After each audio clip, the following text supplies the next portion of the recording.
माझ्या लाडक्या विद्यार्थी मित्रांनो, विशेषतः वर्ग 12वीमध्ये शिकत असणाऱ्या विद्यार्थ्यांसाठी मी आज नवीन व्हिडिओ लेक्चर घेऊन आलेलो आहे. माझे नाव शिवदत्त गवळी. मी सध्या श्री सरस्वती भुवन शिक्षण संस्था संभाजीनगर, श्री सरस्वती भुवन कला व वाणिज्य कनिष्ठ महाविद्यालय या ठिकाणी जॉब करत आहे टीचर म्हणून. विद्यार्थी मित्रांनो, महाराष्ट्र राज्य माध्यमिक व उच्च माध्यमिक शिक्षण मंडळाने मागील वर्षी म्हणजे फेब्रुवारी-मार्च 2024मध्ये वर्ग 12वी बोर्ड परीक्षा घेतली होती. विषय चिटणीसाची कार्यपद्धती. या विषयाची नमुना प्रश्नपत्रिका उत्तरासह व गुणदान पद्धतीसह मी आपणासमोर सादर करीत आहे. आपणा सर्वांना कळकळीची व नम्र अशी विनंती आहे की आपण माझा व्हिडिओ लेक्चर काळजीपूर्वक बघावा, श्रवण करावा आणि आवडल्यास लाईक,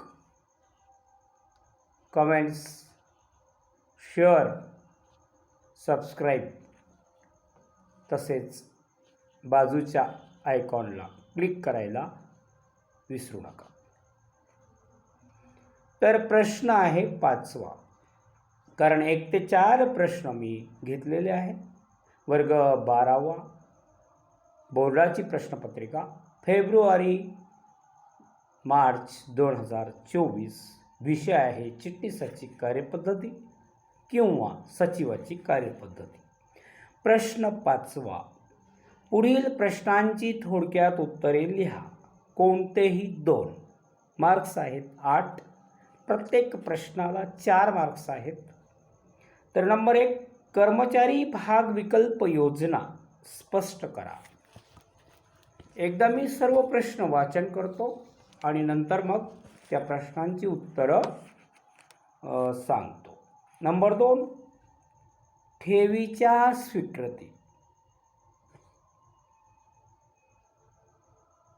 बाबतच्या कोणत्याही 4 अटी व नियम लिहा. नंबर 3, अंतरिम लाभांशाची वैशिष्ट्ये स्पष्ट करा. लगेच आपण प्रश्न वाचल्यानंतर उत्तर सुरू करणार आहोत. प्रश्न पहिला आहे. प्रश्न 5वा, पुढील प्रश्नांची थोडक्यात उत्तरे लिहा. कोणतेही 2. नंबर 1, कर्मचारी भाग विकल्प योजना स्पष्ट करा.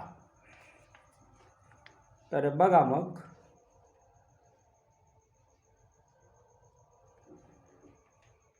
प्रश्न 5व्यातला पहिला.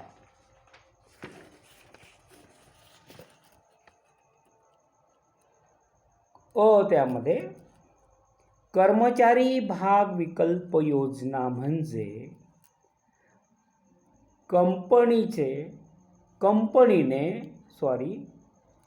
कर्मचारी भाग विकल्प योजना म्हणजे कंपनीने तिची मुख्य कंपनी किंवा दुय्यम कंपनीने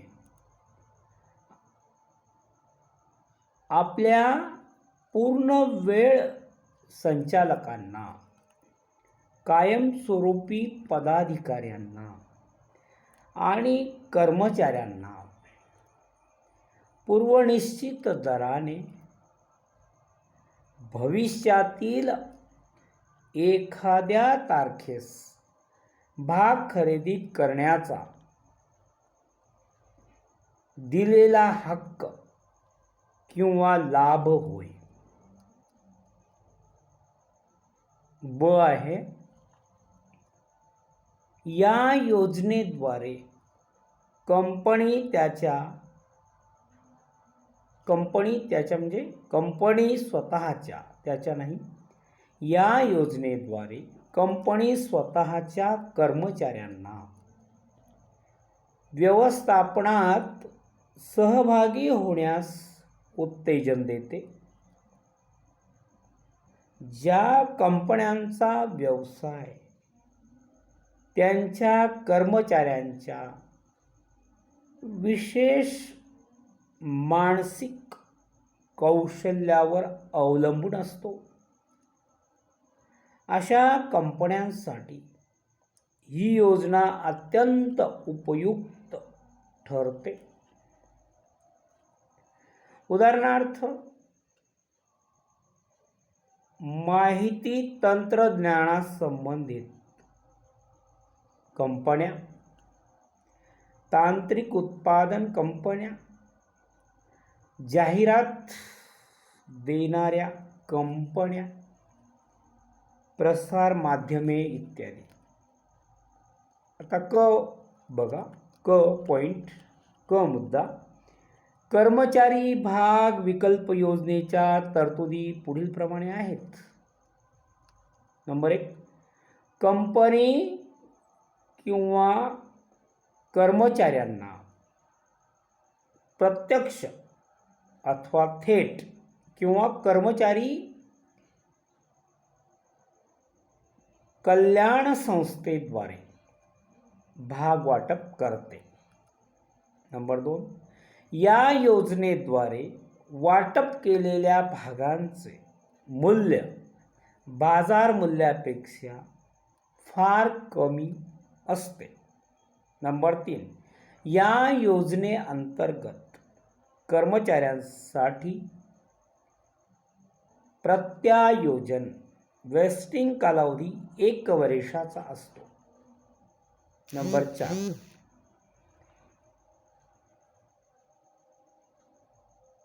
कंपनी तिचा किमान धारण कालावधी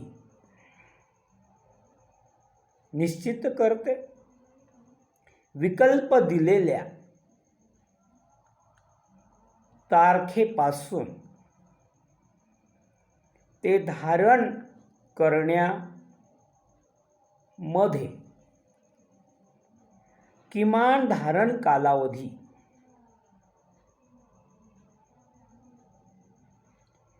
एक वर्षाचा असतो.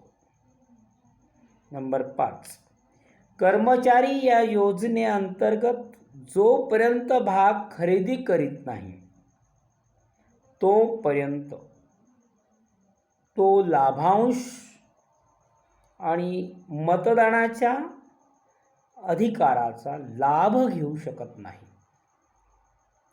नंबर 6, कर्मचारी भाग विकल्प योजनेअंतर्गत. नंबर 6, कर्मचारी भाग विकल्प योजनेअंतर्गत भाग वाटप करण्यापूर्वी कंपनीला भागधारकांच्या सभेत विशेष ठराव मंजूर करून भागधारकांची संमती घेणे आवश्यक असते.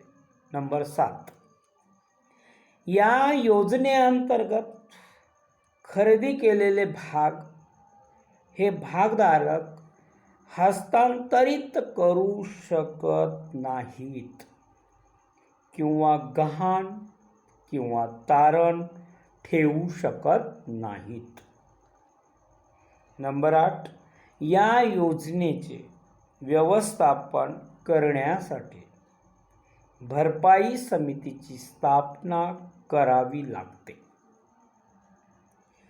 कंपनीला अशी योजना राबवताना सेबी अथवा भाग आधारित कर्मचारी कायदे नियम 2014 मधील तरतुदीचे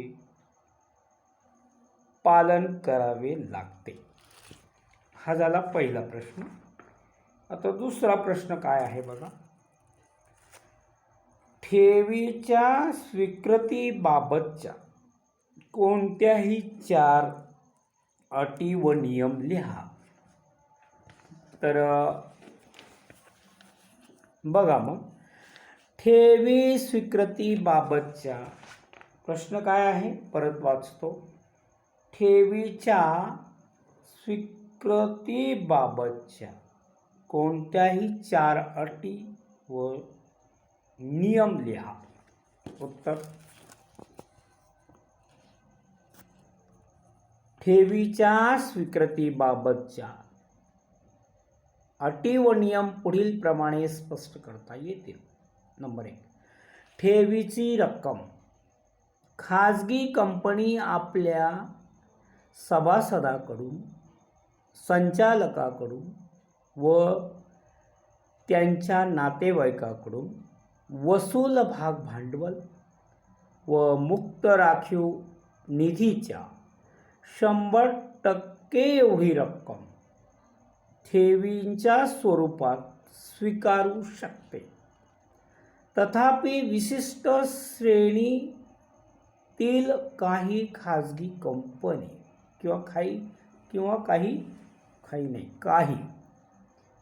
तथापि विशिष्ट श्रेणीतील काही खाजगी कंपन्या वसूल भाग भांडवल आणि मुक्त राखीव निधी यांच्या एकूण रकमेच्या 100% पेक्षा जास्त रकमेच्या ठेवी जमा करू शकतात.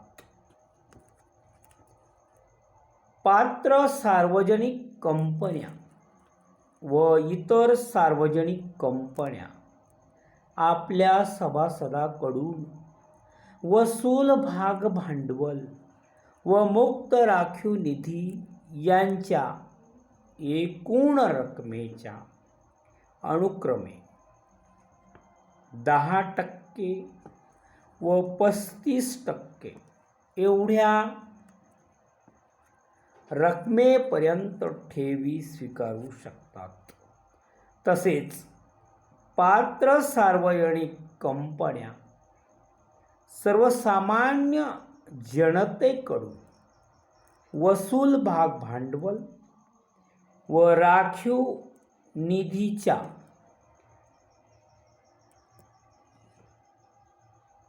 25% एवढ्या रकमेपर्यंत ठेवी स्वीकारू शकतात.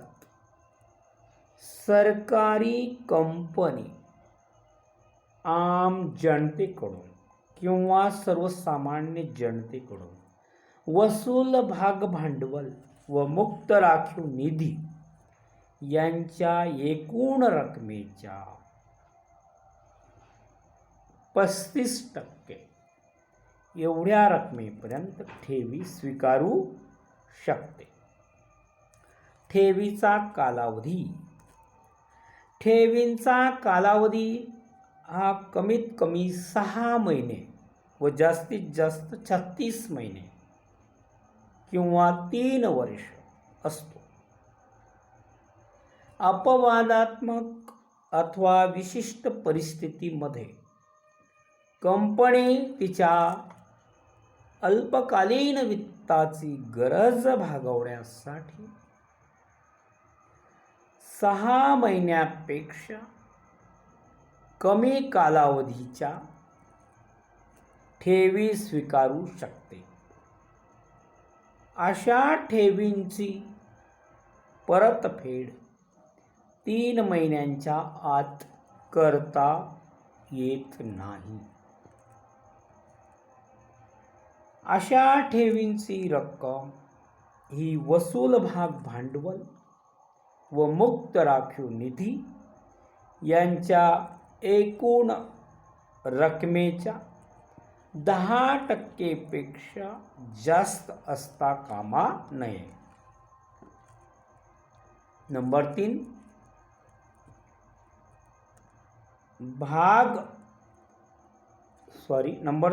नाही तर मागताच क्षणी न परत करावयाच्या ठेवी. कोणतीही कंपनी मागता क्षणी परत करावयाच्या ठेवीचा स्वीकार किंवा नूतनीकरण करू शकत नाही. नंबर 4, सुरक्षित किंवा असुरक्षित ठेवी. कंपनी सुरक्षित आणि असुरक्षित ठेवी स्वीकारू शकते. कंपनीने प्रसिद्ध केलेल्या परिपत्रकात अथवा जाहिरातीत ठेव सुरक्षित किंवा असुरक्षित आहे हे स्पष्टपणे नमूद केले पाहिजे. नंबर 5, ठेवींचा अर्ज. ठेव स्वीकृतीचा छापील अर्ज कंपनी ठेवीदाराला वितरित करते. असा अर्ज ठेवीदाराला विहित नमुन्यात भरून द्यावा लागतो. अशा अर्जामध्ये ठेवीसाठी कंपनीत भरलेली रक्कम ही कोणाकडून कर्जाऊ घेतलेली नाही असे ठेवीदाराला निवेदन द्यावे लागते. नंबर 6, परिपत्रक अथवा जाहिरात. जर कंपनी तिच्या सभासदांकडून ठेवी गोळा करीत असेल तर सभासदांना परिपत्रकाद्वारे आवाहन करते. जर कंपनी आम जनतेकडून ठेवी गोळा करीत असेल तर जनतेला जाहिरात प्रसिद्ध करून आवाहन केले जाते. कंपनीने निर्गमित केलेल्या परिपत्रकात अथवा जाहिरातीत पुढील तपशील असतो.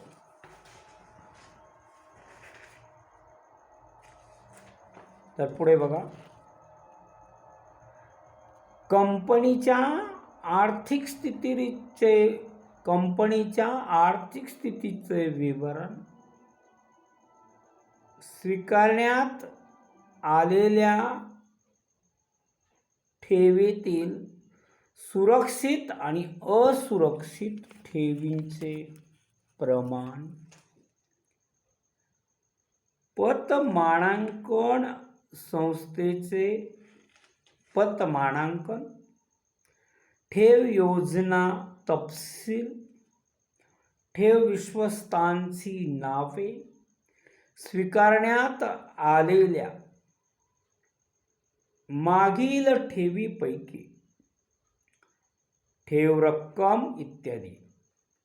नोंदणी केल्यानंतर कंपनी 30 दिवसानंतर परिपत्रक अथवा जाहिरात प्रसिद्ध करते. आता लास्ट प्रश्न आहे बघा, 5व्या प्रश्नातील, अंतरिम लाभांशाची वैशिष्ट्ये स्पष्ट करा. तर प्रश्नाचं उत्तर छोटंच आहे म्हणून घेऊन टाकू आपण लगेच या व्हिडिओमध्ये. अंतरिम लाभांशाची वैशिष्ट्ये पुढील प्रमाणे वर्णन करता येतील. नंबर 1, अर्थ. जो लाभांश 2 वार्षिक सर्वसाधारण सभामधील कालखंडात घोषित केला जातो व त्याचे वाटप सभासदांना केले जाते, तो लाभांश म्हणजे अंतरिम लाभांश होय. आर्थिक वर्ष संपण्याच्या आधी हा लाभांश दिला जातो. नंबर 2, लाभांश जाहीर करण्याचा अधिकार. अंतरिम लाभांश जाहीर करण्याचा अधिकार कंपनीच्या संचालक मंडळाला असतो. नंबर 3, एकूण लाभांशाचा भाग. अंतरिम लाभांश हा एकूण लाभांशाचाच एक भाग असतो. नंबर 4, घसाऱ्याची तरतूद. अंतरिम लाभांश जाहीर करण्यापूर्वी कंपनीला काही महिन्याच्या प्रमाणात नव्हे तर संपूर्ण वर्षासाठी घसाऱ्याची तरतूद करणे आवश्यक असते. नंबर 5, राखीव निधीतून लाभांश देता येत नाही. कंपनीच्या कोणत्याही प्रकारच्या राखीव निधीतून अंतरिम लाभांशाचे वाटप करता येत नाही. नंबर 6, नियमावलीतील तरतूद. कंपनीच्या नियमावलीमध्ये अंतरिम लाभांश देण्याचा अधिकार संचालक मंडळाला आहे. याबाबत स्पष्ट उल्लेख असावा लागतो. नंबर 7, संचालक मंडळाचा ठराव. संचालक मंडळाच्या सभेत अंतरिम लाभांश जाहीर करण्यासंदर्भातील ठराव संमत करणे आवश्यक असते. नंबर 8, स्वतंत्र बँक खाते. अंतरिम लाभांश जाहीर केल्याच्या तारखेपासून 5 दिवसाच्या आत सदर रक्कम शेड्यूल्ड बँकेच्या स्वतंत्र खात्यात जमा करणे कंपनीवर बंधनकारक असते. या स्वतंत्र खात्यात जमा झालेली रक्कम केवळ लाभांशाचे शोधन करण्यासाठीच कंपनीला वापरता येते. तर आपला 5वा प्रश्न या ठिकाणी संपलेला आहे. तर आपण आता इथे थांबू आणि उद्या 6वा प्रश्न घेऊ. तर ज्यांना माझा व्हिडिओ आवडला त्यांनी लाईक करा, कमेंट्स करा, शेअर करा, सबस्क्राईब करा आणि बाजूच्या बेलला क्लिक करायला विसरू नका. जय हिंद, जय महाराष्ट्र.